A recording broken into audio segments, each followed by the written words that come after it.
नमस्कार मित्रांनो. ठरलं तर मग या सिरियलमध्ये काय घडले आपण ते बघणार आहोत. महिपत जेलमध्ये असताना हवालदार त्याला कड्या घालतो आणि तुम्हाला भेटायला कोणतरी आला आहे असं सांगतो. त्याच वेळेस साक्षी अक्षता वकिलांचं वेषांतर करून आलेली असते. ती केस हँडल करणार आहे असं बोलते. महिपत तिच्याकडे बघतच असतो. एवढी डेअरिंग करून कशाला तुम्ही आलात असं तो मनातल्या मनात प्रश्न विचारत असतो. त्यावेळेस ती खोकण्याचं नाटक करते आणि तिथल्या हवालदाराला दूर पाठवते. त्यावेळेस ती अक्षरशः रडकुंडी आलेली असते. हवालदार पाणी आणायला जातो आणि ती अण्णाचा हात पकडते. त्यावेळेस महिपत तिला सांगतो की खूप मोठी डेअरिंग केलीस पोरी, तुला डोळे भरून बघू दे आणि त्या नाग्या आणि प्रियापासून सावध राहा, कुणावर विश्वास ठेवू नको असं तो तिला सांगतो. आणि खूप महत्त्वाचा सल्ला असा देऊन तो तिला म्हणतो, माझं मी बघतो पण तू खुशाल राहा, मी इथून कसं सुटायचं ते बघतो. त्याच वेळेस साक्षी खूप भावूक झालेली असते आणि हा देखील लेकीकडं एकटक बघत असतो.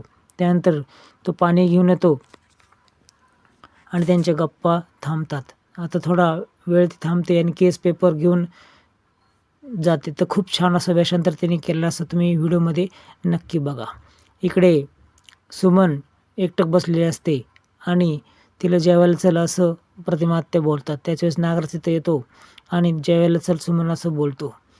तुझा वहिनी मी घेऊन येतो तिला असं म्हटल्यानंतर ती खूप आरडाओरडा करू लागते. पुन्हा वेड्याचं किंवा फिट आल्यासारखं नाटक करू लागते.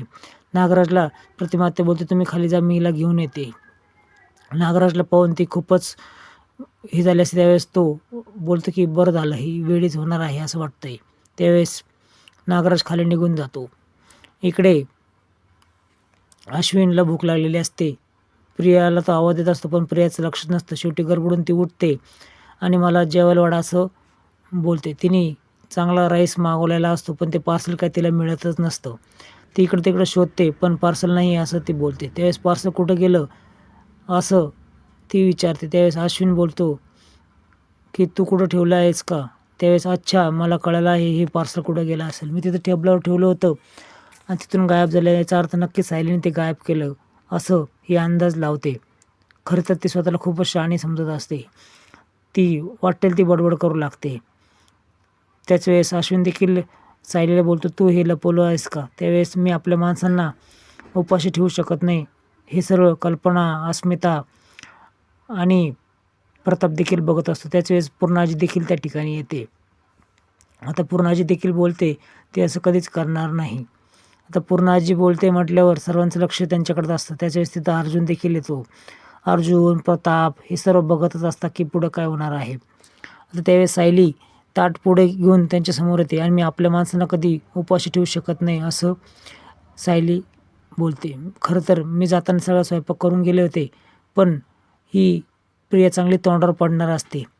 तर प्रियाला ती बोलते म्हटल्यावर अश्विन देखील सायलीला खूप उलटं-सुलटं बोलतो. पण सायली त्याला एक व्हिडिओ दाखवते. त्या व्हिडिओमध्ये अक्षरशः दिसत असतं की सगळा स्वयंपाक बनवलेला ही कचराकुंडीमध्ये टाकत असते आणि हा व्हिडिओ अर्जुन आणि सायली स्वतः रेकॉर्ड करतात. ही चांगली तोंडावर पडलेली असते.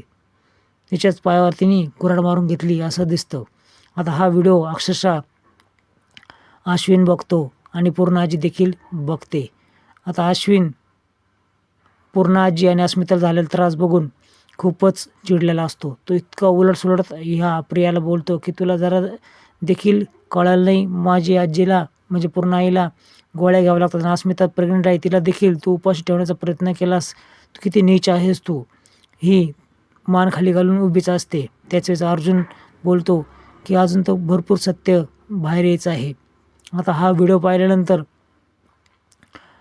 तो व्हिडिओ कसा शूट केला असं ही सायली आणि अर्जुन सांगतात. त्याच वेळेस जेव्हा ते उतरून बघतात की ताजं अन्न फेकून दिलं आहे, त्यावेळेस कल्पनाला अन्नाचा अपमान केला, तिला फेकून दिलं म्हणून खूपच राग येतोय.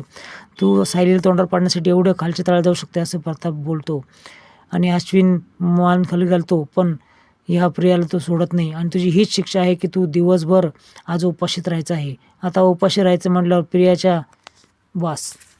प्रियाला खूपच त्रास होणार असतो. ती सॉरी बोलते पण अश्विन काय ऐकण्याच्या मूडमध्ये नसतो.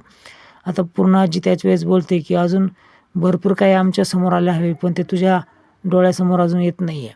इकडे कोर्टाची स्पेशल परमिशन काढून महिपतच्या घराची चौकशी हे करणार असतात. तसे कधी घरामध्ये येतात देखील आणि त्यांना एका बॉक्समध्ये पेटी दिसते. पेटीमध्ये सिटी हॉस्पिटलची फाईल आणि बरेच काही डॉक्युमेंट मिळतात. त्या डॉक्युमेंटमध्ये इनवॉइस कॉपी देखील असते आणि किती पैसे ट्रान्सफर केले त्याच्यावर NK नाव लिहिलं असतं. तर NKचा अर्थ सायली लावते की नागराज किल्लेदार.